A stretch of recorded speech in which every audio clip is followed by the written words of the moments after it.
Welcome to Get Unstuck, Move Forward with Your Life. I am your host, Jason Hopcus. Thank you for joining us today. Today, my colleague Chris Felton is joining us. Chris is an Amazon best-selling author, a seven-figure entrepreneur, and a founder and principal of his own financial services firm, which he started in 1999. He has helped tens of thousands of people internationally to overcome their resistance to change and to create more success, peace, and impact in their lives. Chris speaks from his own experience of being on the edge of financial ruin, business failure, and divorce. He shares the secrets that allowed him to avert the potential disaster and transform all areas of his life. Chris leads and trains hundreds of agents across the U.S. and has helped over 17,000 people become more financially literate and experience financial relief. With his latest book and speaking series, Think and Grow You, Chris is focused on helping driven entrepreneurs break through plateaus in their own growth by learning how to get out of their way and take their success, peace, and impact to the next level. Chris, it's so great to have you here today for another episode of Get Unstuck Radio. Jason, awesome to be here, man. Looking forward to this. You know, Chris, as I read your bio, I was shocked and then dug into your book, shocked at how many similarities there were kind of in our own journeys that really started with some really disastrous things that, birthed the kind of this new direction. As I was reading, what I really, was underscored for me is there seemed to be this constant theme of pushing forward and moving through kind of the stuckness, even when it didn't feel like it was easy to do so. I would love for us to talk a little bit about anything I missed in your bio there as the intro, but really a little bit more about what were those dark times. And of course, we want to get into all the amazing work you've done since then, but where did this journey begin? Yeah, I mean, probably take it from the turning. I mean, really the lowest part of my life. And, as I was standing there having an argument with my second, current, and last wife, Marlo. Okay. We're just having this unbelievably, very emotional, painful fight. And I don't know if you've ever been there and you're kind of like, how did I get here? Right? Like, I didn't intend to be here. I'm like, how did I get here? Like, I think I'm a pretty good guy. I think I have my shit together, but not really. And basically what had happened, Jason, was, I've been an entrepreneur. I left a corporate career behind. We're kind of in the middle of the Great Recession, and I'm a financial services entrepreneur. I'd been married for the first time for about 4 years, and my ex-wife, picked up and moved from Denver to Atlanta, Georgia. My kids were 1 month old and 3 years old at the time. And they're 21 and 18 now. And I hadn't seen them in months. I laid down during the divorce. Like I fought for nothing. I felt so guilty about what I'd done. She got half the business. I signed a stupid office lease, about 6,000 square feet that I couldn't afford. I was $250,000 in credit card debt. And, but I looked successful, and I could tell a pretty good story of success. And so Marlo walks into this financial crap show. She didn't even know how bad it was, but it was $250,000 of credit card debt. We're leaking about $3,000 a month of negative cash flow. And at this point, she knew it because I'd given up control of the money to her. It was the best financial decision I ever made. And what led to the fight was I was out of money. I was out of places to borrow. I was out of resources. And the very next day, I had to pay my ex-wife $5,200 in alimony and child support. And I didn't have the money. And so because I was out of options, my only option was my wife. And so I came home and I had to convince my wife to give me her savings to pay my ex-wife. Okay. And I can imagine that was a challenging complication. Yeah, we call it the night that changed everything, but we also call it the purse throwing incident because she picked up her. I don't know why women's purses are so big. That could probably be a whole separate show. Or heavy. 20-pound purse. She picks it up and she just heaves it at me, but thank God, Jason, she had horrible hand-eye coordination. So it kind of flies over my head, lands on the ground, stuff spills everywhere. I saw a Madonna CD fly across the tile. Stuff from the 80s was in there.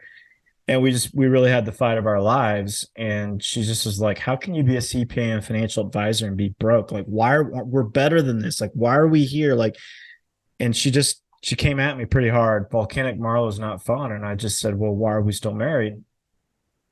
And fight immediately stopped, total silence. And she went upstairs, Jason, for the rest of the night to figure out the answer to that question. And that was my turning point, because I was there and all I could see were just these dominoes falling in my life of, oh, yeah, my first wife really didn't have a chance because I was going to blow that relationship up no matter what.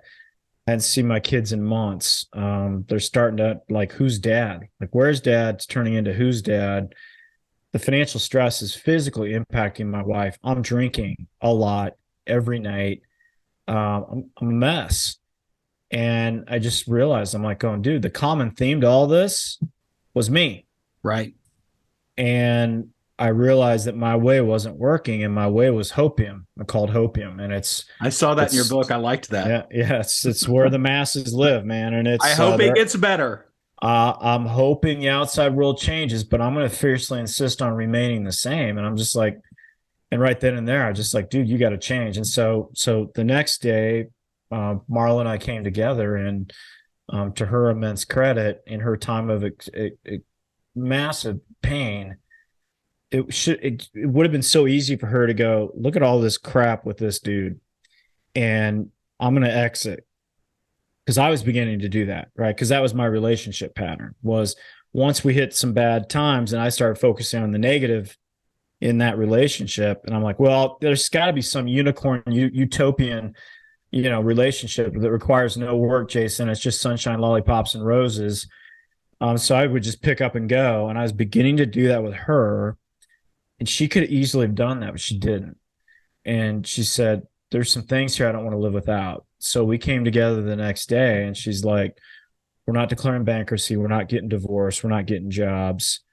We had access to wealthy mentors. Thank God. She's like, I'm going to interview these people we have access to. I'm going to figure out how they think, what they do. Our first book, Couples Money, came out of that. And then she looked at me and she's like, what are you going to do? And I'm like, I'm going to figure out how my thinking is creating broke. And I'm not interested in changing. I'm committed. She's like, what do you mean by that? Because as you know, Jason, most people are interested in a great life. They're not really committed to it. Right. And as I'm listening to your story, Chris, and again, having read most of your book yesterday, the thing that really struck me is this mentality of taking action. And I think you're so right. Like, we see the people that look from the outside like they're living a great life. And I could tell a different version of your story myself. And I think just that knowingness inside of recognizing it looks so good, but it's a complete disaster. That duplicitousness of walking around life, I think, has such a burdensome effect in what it feels like to keep the charade up. Like, it's painful. Yeah.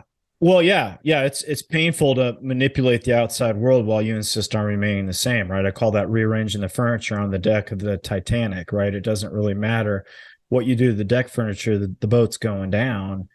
And that whole hoping. And yeah, I just told him, I'm like, I'm committed. She's like, what does that mean? I'm like, you know how an Olympic athlete treats their sport? That's how I'm going to treat my growth. And my favorite quote of Mel Robbins is that, it doesn't happen overnight, but it happens over time. And I was just committed. I was committed up to getting up early. I mean, it was committed to shifting my thinking, limiting beliefs, all the stuff I lay out in the book. And what happened to us was transformational, but it wasn't just financial transformation. It was, the transformation just for me personally in all areas of my life.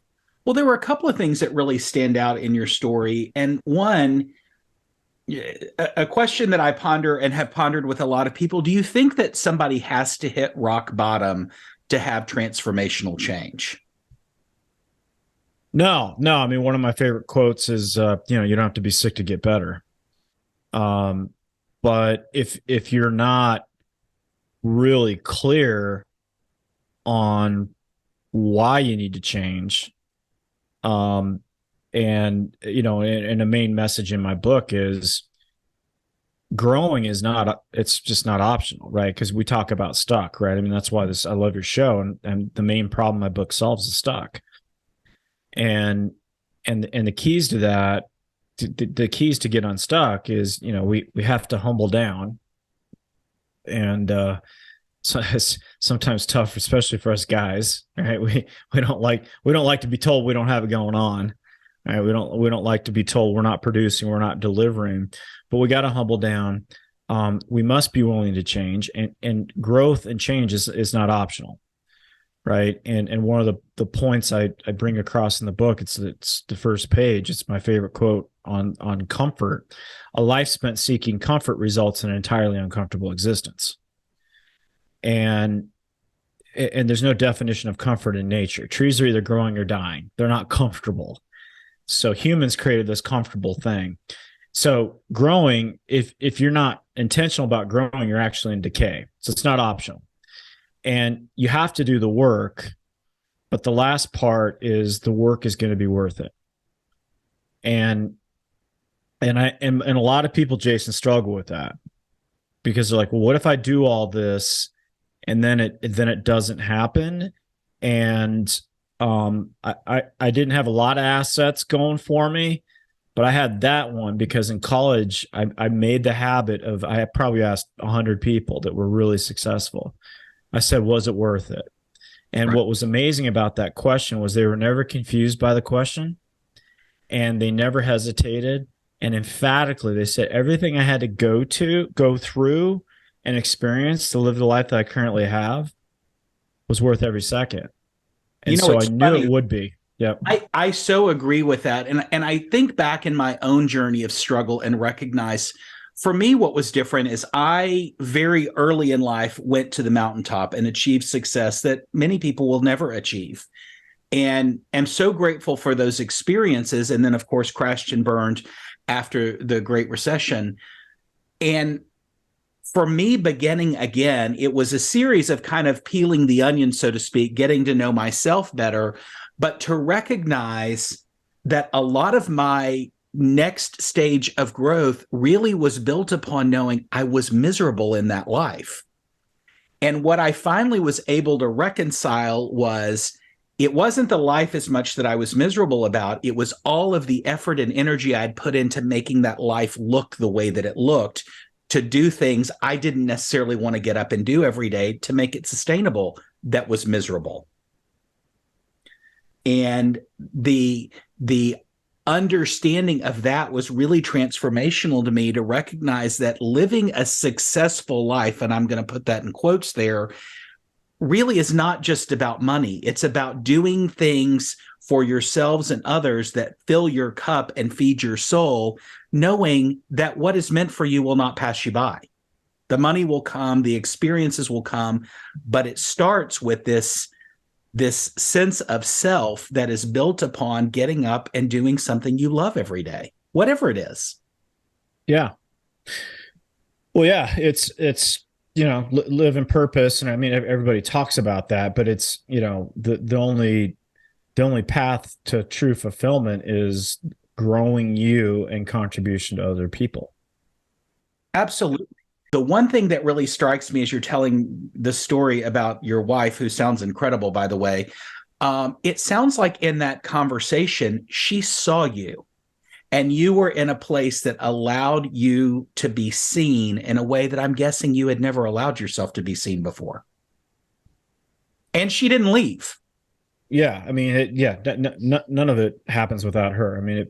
Obviously, my commitment was huge, and being committed, and I've been asking people a lot lately, what are you committed to?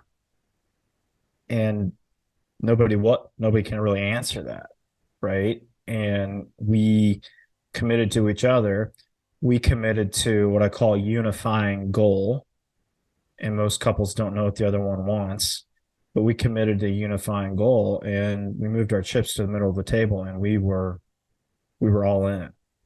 And that gave us the confidence. And so, yeah, I mean, yeah, she is amazing, and none of it happens without her, but we committed to each other, and we committed to that unifying goal and created forward momentum. And that's what got us unstuck. You said you were committed to taking action and steps to move forward. Let's talk about what those commitments ended up looking like. Like what happened from there? Yeah, I mean, we got, we got clear on what we wanted, man. And that's, that's one of the most beat up topics in personal growth and development, right? Everyone's like, hey, what's your why? What do you want? And I mean, I've been blessed to have some of the most amazing mentoring on the planet. And I'd go to events, or I'd sit through conferences, and, I call it a personal development zombie. I don't know if you know any personal development zombies, right? I do. Yeah. And they normally don't get the things that they're looking for because they're too invested in everybody else's stuff. Well, yeah. And they're taking in 4,000 podcasts, and they're reading 400 books a minute, and they never apply anything. And that was me as a personal development zombie. And I'd sit through conferences, and the most successful people are like, you got to be really clear on what you want. You got to know what you want. You got to know your why. You got to know this. And I'd be like, oh my God, that's the best thing ever. And I'd take that note for the 50th time. And then I'd come out of the conference, and then Jason, the squirrel, would run by me. And I'm like, I got to catch squirrel. Once I catch that squirrel, then I'm going to go back and get clear. And so the purse flying over my head was the moment of like, dude, like, we need to sit down. We got to really have the conversation. And so Marla and I sat down. I'm like, what do you want? She's like, well, we're $250,000 in credit card debt. We're living in a rented home. It's not going well. What would make me feel, very important word, what would make me feel good is if we had $100,000 in the bank. Okay. And I was like, we're at nothing. And what, the preeminent law in personal growth and development is the law of growth, and it's what you focus on expands. Right. And for me, focusing on debt created more debt. So it didn't work for me to focus on debt.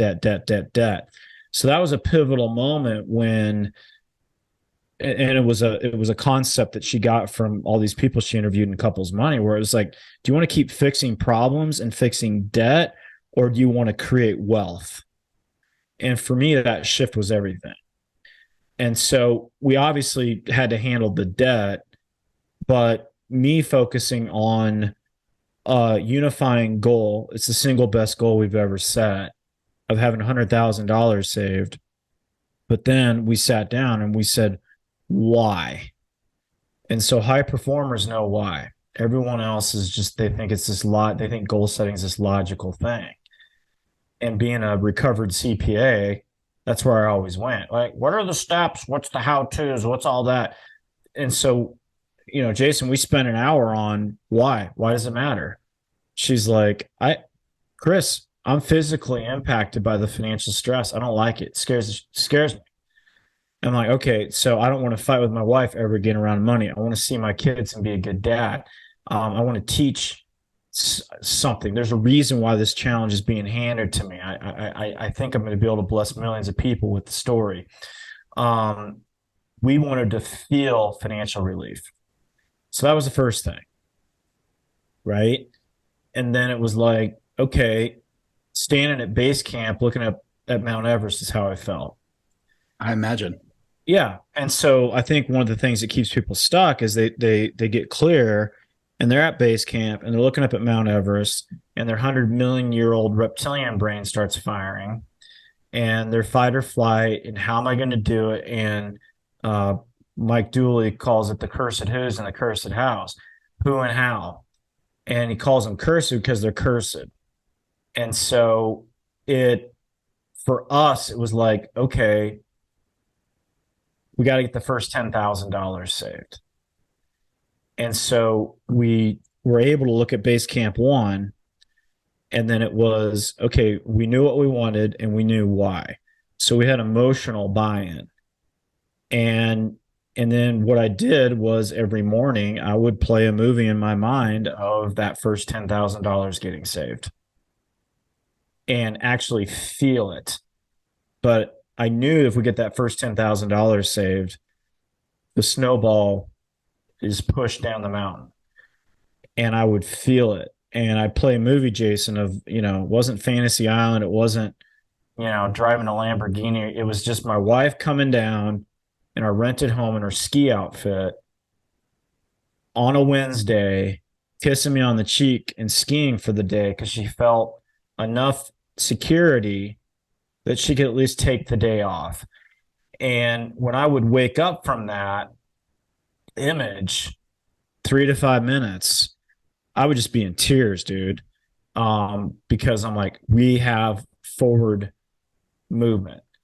And so that was really that. And then we hit it, and then we created, tremendous momentum from that. But, that's kind of what got us moving forward, was the clarity, and then just chunking it down. And then me handing my subconscious every morning what I wanted with emotion and feeling created a lot of power. And I just want to reaffirm for anybody that's listening is you guys didn't set this big, audacious goal. You started with $10,000, which realistically is something that is achievable for anybody. And to your point, that achieving that builds the momentum to go on to 10x that, to whatever x that.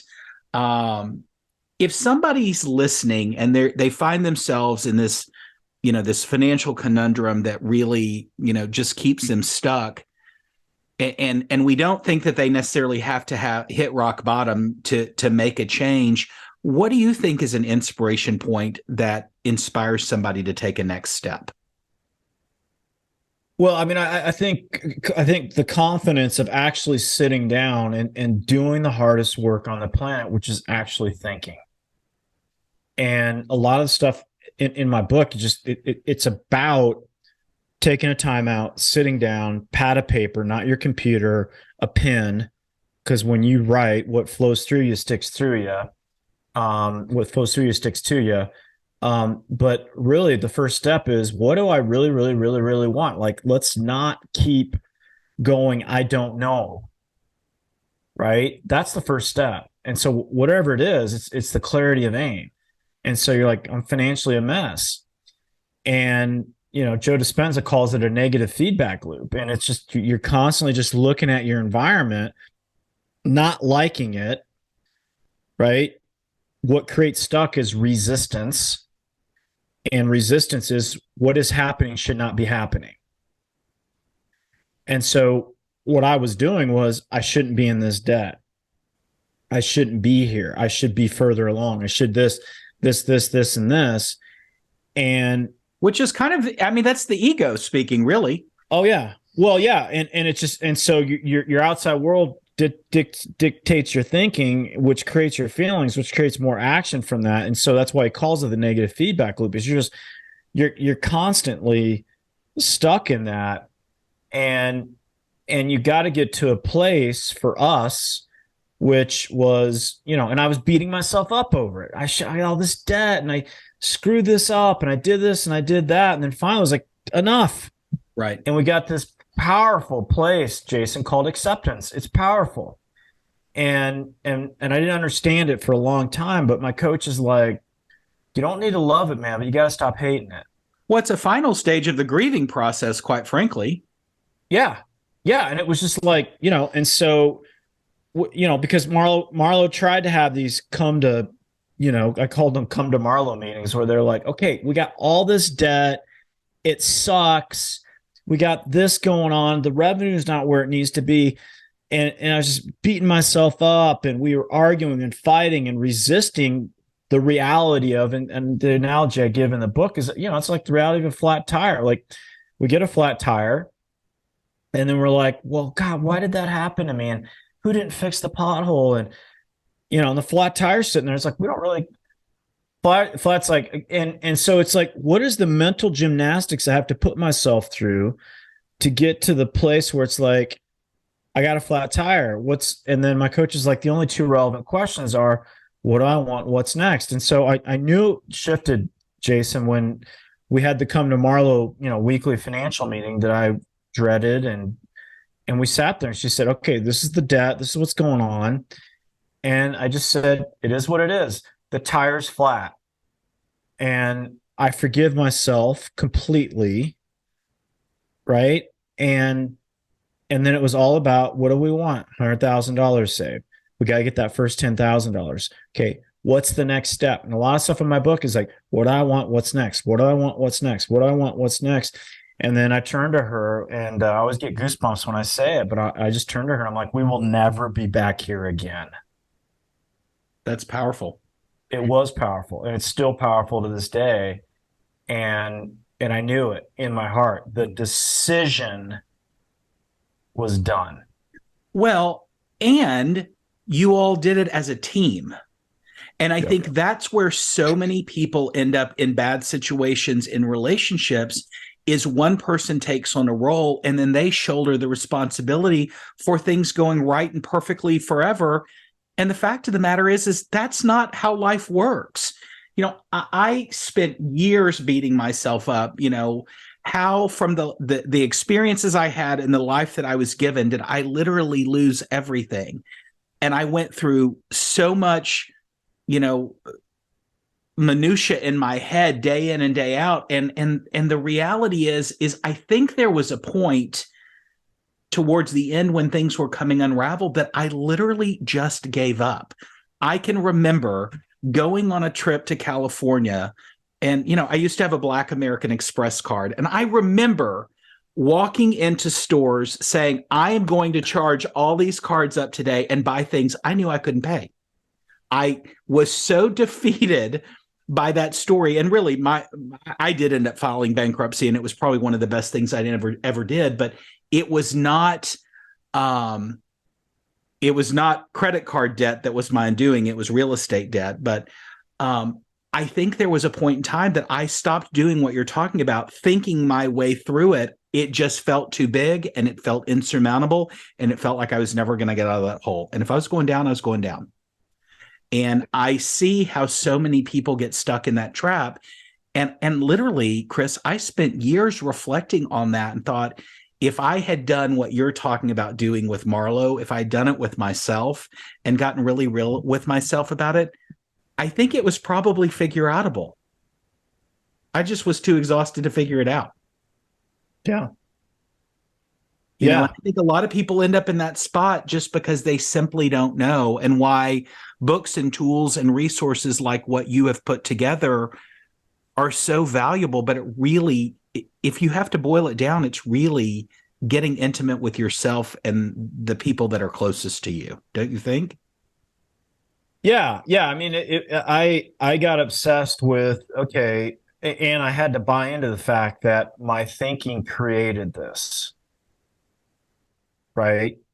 And the turning point once again was taking 100% responsibility. Right. It wasn't my ex-wife's fault. It wasn't the economy. It was me. I created it. And so then it was like, okay, if my thinking created it, what's the thinking that's going to create better results? Right.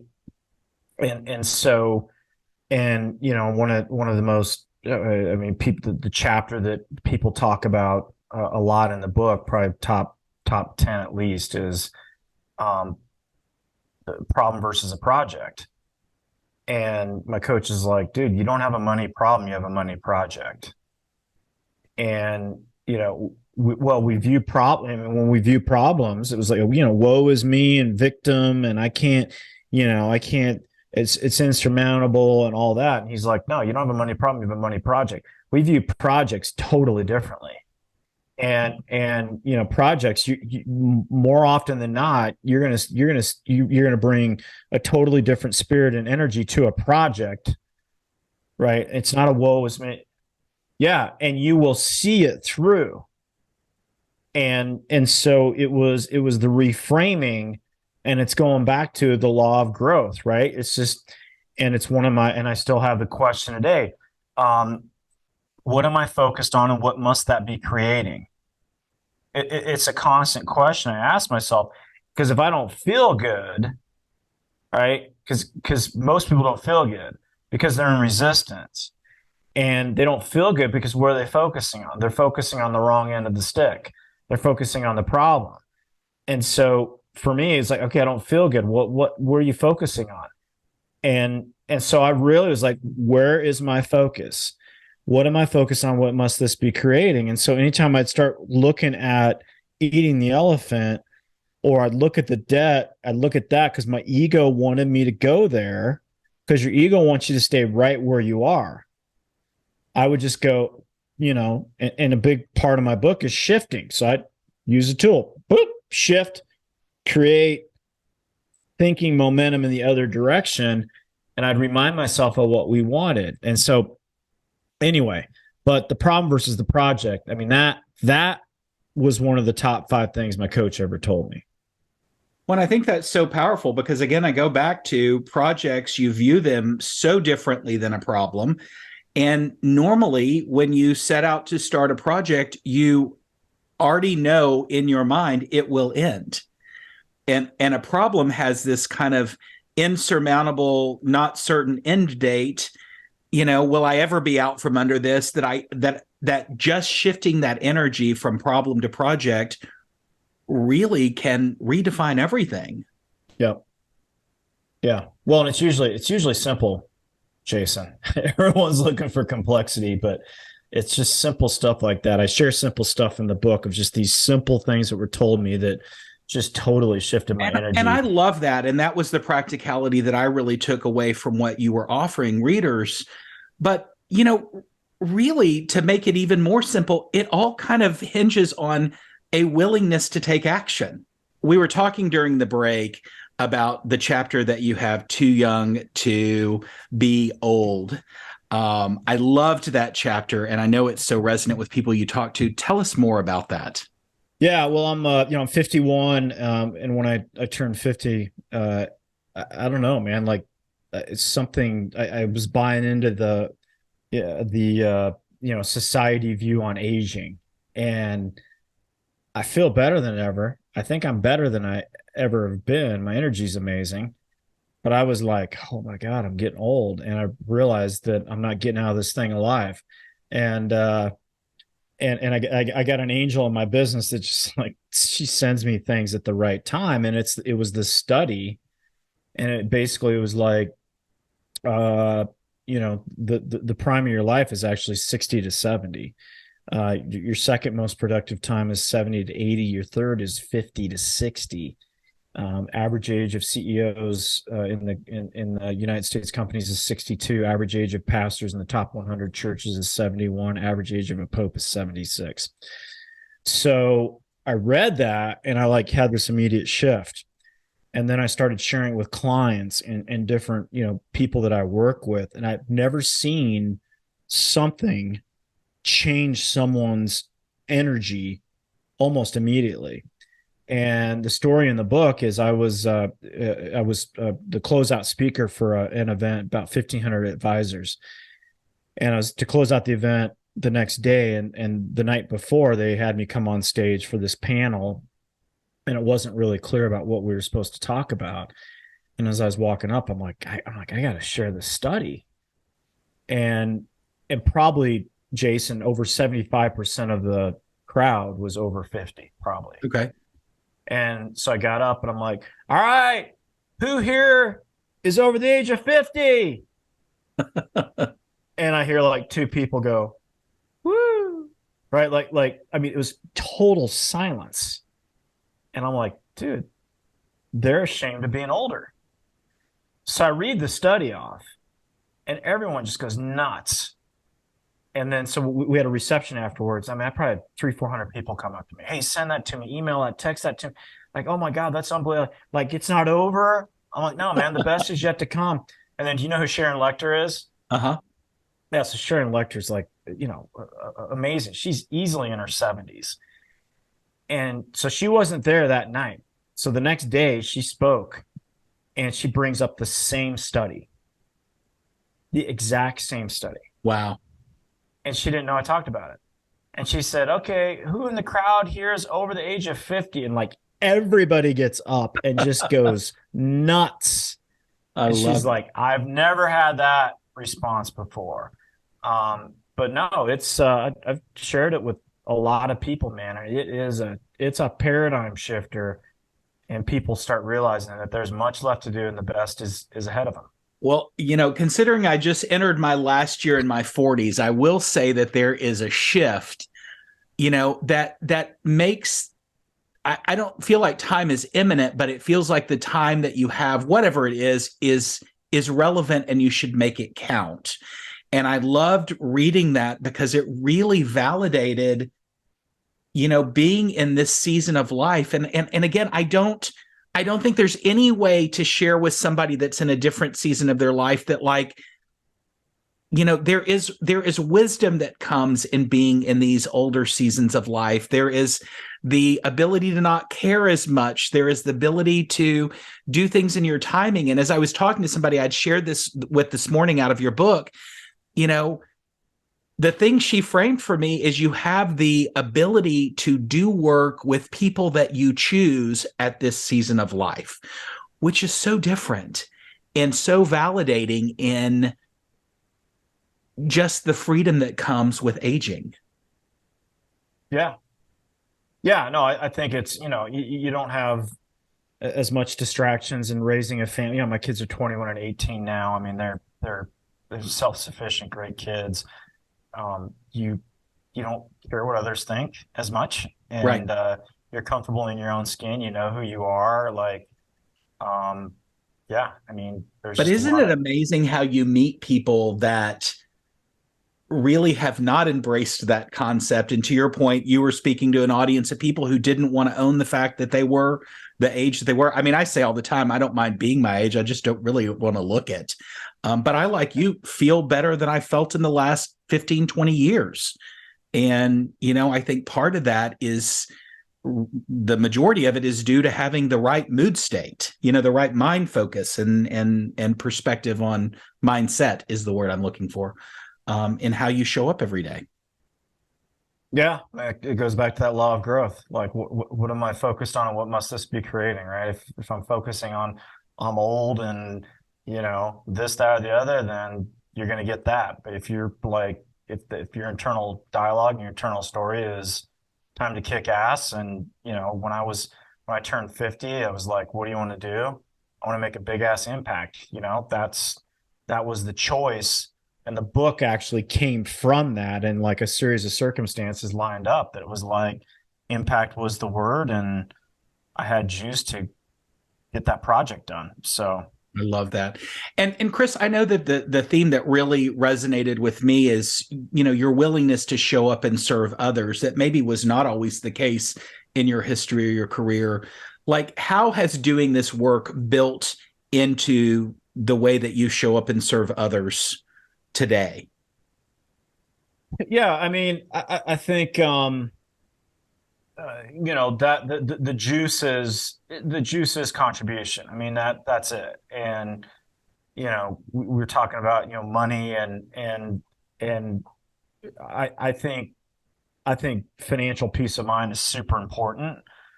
I think that I believe that baseline is super super important to be able to give out of, right? So I think financial is crucial, but you're not going to really find happiness in it.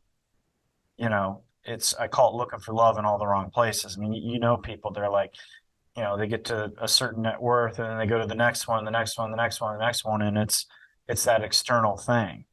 And so you got to get to the juice of the only way my life is going to make sense is if I contribute to others. And I can't remember. There's a story I shared in one of my talks of this guy that used to own the Seahawks, and he had boats, and then he had stuff, and then he got different stuff, and then he got more expensive stuff, and then he just kept looking for love in all the wrong places, but he wasn't growing and he wasn't contributing. And it wasn't until he found this philanthropic cause where he donated wheelchairs to kids in like war-torn countries. And that transformed his world because that was the fulfillment where he was trying to look for it and stuff. And so you got to be intentional about your growth, and you got to be, I think, intentional about your contribution. I love that. And really there is so much value to be had in showing up to serve others. And frankly, showing up to serve people who cannot do anything for you other than be present with you, or not. And there is such benefit from doing that. So tell me more, what comes next? I mean, you've written this incredible book that I encourage everybody to read. It's so practical, it's helpful, it's straightforward. It's easy to take action from, I will say, which I think, human nature today dictates most of us are looking for shortcuts. And again, I don't think the road you and I have talked about here today is necessarily an easy one or a path that either one of us would probably choose again, but it is the foundation that has allowed you to build, a successful house on. Where do you go from here? Yeah, yeah. I mean, the goal of the book was simple. I mean, that was the first thing, was simple and actionable and practical. So I think we did that. It's really the impact. I really think people are more stuck than ever, Jason, and I want to help them get unstuck. And it's painful for me to coach people and watch them feel that really the only path out of getting unstuck is to quit. And I empathize with that because I was really close to doing it, but I didn't, and I knew that I had to grow and change. So, the big number is, I'm not sure how I'm going to gauge it, but 10 million or more people, positively impacted from whether it was a book, a speech, a workshop, the stuff that I'm creating. So you think small here, right? Yeah, well, 10 million. Yeah, yeah, yeah. Awesome. That's the stuff that hit me, hit me from above, and that's why I show up on shows like this, and I'm grateful that you had me on because a few more people were hopefully impacted by this conversation. So yeah, I want to do some big stuff before I depart. That's for sure. I think that's powerful stuff, and I admire what you've taken on as a challenge, and have no doubt that with your tenacity and stick-to-itiveness, you're going to achieve that. So, tell me how somebody's listening can get in touch with you. How do they digest the what you're putting into the world? Yeah, so chrisfelton.me is the website, and that's the speaking, the book, the workshops. I'm actually in 4 days shooting my day workshop. I'm actually most excited about that because it's really a deep dive in the book. So that's going to be ready for circulation in early June. But yeah, I'm looking to speak to groups and get the word out and the message out. And then every Monday morning I put out it's called TGIM. Thank God it's Monday. It's my weekly newsletter. I had to change my attitude on Monday if I was going to change my life. And so people can get on that distribution list. They just need to send me an email at tgy@chrisfelton.me, and I'll add them to that list. So I love it. So the course is going to be, is it a coaching course, self-study course? Yep, self-study, virtual Okay. course, shooting it this weekend. We'll have it up hopefully early June. But yeah, I want to get that Fantastic. to people and do the deep dive. We'll be on the lookout for that. And for those of you who have not yet subscribed to Get Unstuck Radio show pages, you can find us at Get Unstuck Radio on Facebook, Instagram, LinkedIn, Twitter, and YouTube. Next week, I have another inspiring guest, Natalie Otteson. Natalie is a certified transformational life coach who helps others get unstuck to get the life they truly desire. You will not want to miss our inspired conversation. Chris, before we wrap up today, can you tell me one thing you're grateful for?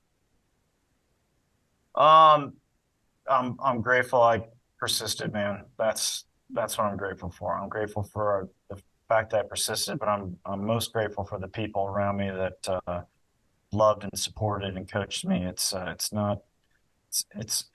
team event. So I'm grateful for all those people that showed up for me. And I love hearing that. Persistence is such an underused word when it comes to championing for yourself in your own life, and really can mirror that in my own journey of just showing up and having the willingness to get up and put one foot in front of the other. I often say that the journey begins with the next right step, and so often we're focused on getting up the staircase that we miss the next right step. And really every journey is a next step. And for anybody that's listening or struggling, remember that journey begins with a next step, and you too can be your own champion. Chris, I enjoyed having you here today. You're welcome to come back anytime and share with us the good news that you've got. Thank you for what you're doing and the light that you bring to the world, and keep making a contribution in the way that you do. I'm grateful for you. Yeah, I appreciate you, Jason. Thanks, brother, for having me. Absolutely.